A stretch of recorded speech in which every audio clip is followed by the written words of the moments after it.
Estacionamento Tropical.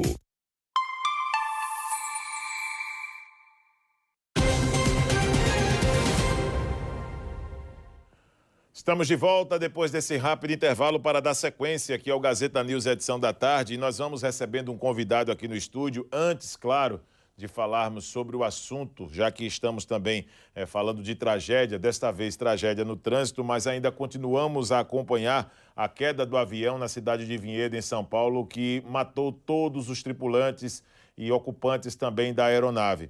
E nós vamos trazer aqui, neste momento do programa, um perito criminal, o Edson Júnior, ele que, com sua expertise também na área investigativa, vai tentar explicar no aspecto físico para a gente esses elementos que levaram à queda da aeronave, até porque a forma como a aeronave caiu é uma forma fora daquilo que se considera comum quando estamos tentando enxergar a ideia de uma altura como aquela que o avião vinha, mas em ter feito o stow, que é aquele movimento em que caiu de uma forma vertical e fazendo círculos, acabou chamando muita atenção.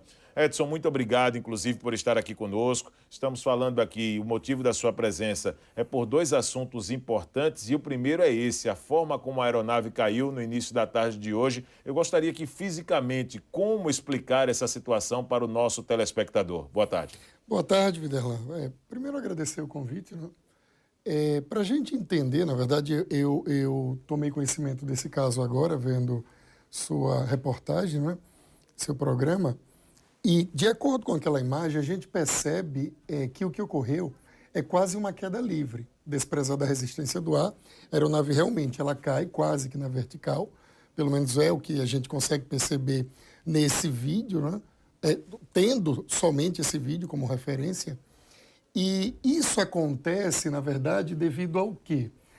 Está relacionado a esse fenômeno chamado de stow, que tem a ver com perda de sustentação.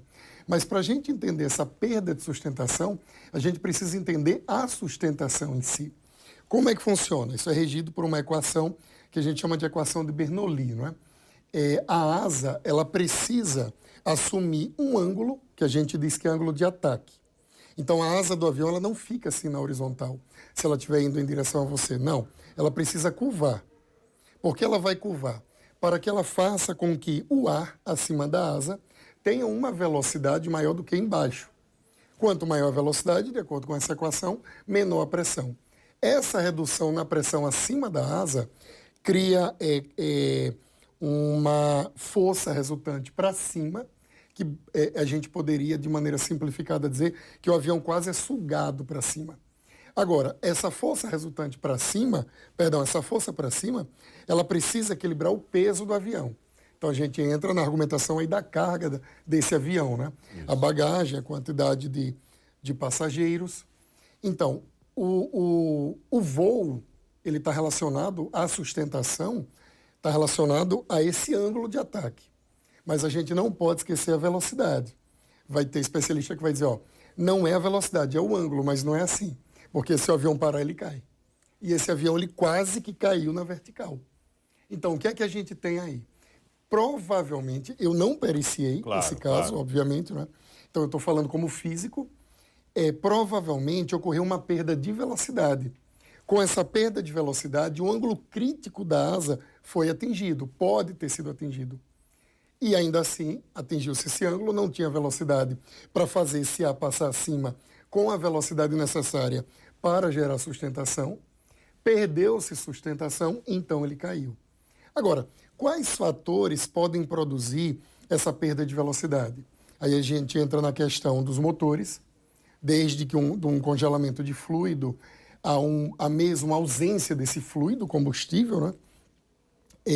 Mas a gente pode ter falha mecânica, a gente pode ter um dano na estrutura que gira essa asa para produzir esse ângulo de ataque.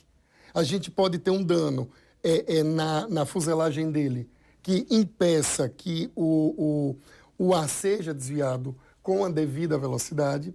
Então, precisa se investigar uma série de fatores. Agora, sim, a imagem demonstra uma perda de sustentação, que na aviação é colocada como stow, né? Que na verdade é uma perda, uma separação do fluxo de ar de maneira técnica, né?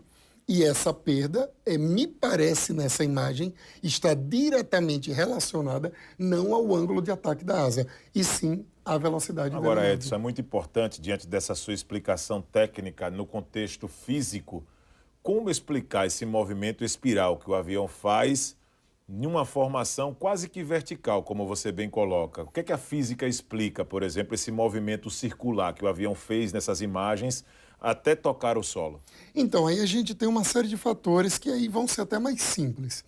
Imagine que você tenha a arrumação da asa de um lado, o ângulo, exatamente igual ao do outro. Tudo 100% igual. E o fluxo de ar exatamente igual nas duas asas.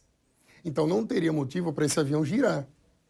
Mas é quase impossível que você tenha uma situação de igualdade no fluxo de ar de um lado e do outro. Isso pode estar relacionado a um ângulo distinto, levemente distinto. Isso pode estar relacionado mesmo a uma corrente de ar de um lado maior do que no outro. Uma série de fatores. Então, na verdade, para ele cair exatamente na vertical sem girar, entraria para uma situação macro, onde a gente tem, na verdade, uma série de fatores atmosféricos a ser considerado, né? A gente teria aí o que a gente chama de equilíbrio instável. Como assim? Se a gente deslocar um pouquinho esse avião, em qualquer sentido, ele não retorna, ele prossegue. E aí você tem esse giro de queda. Então, esse giro é comum.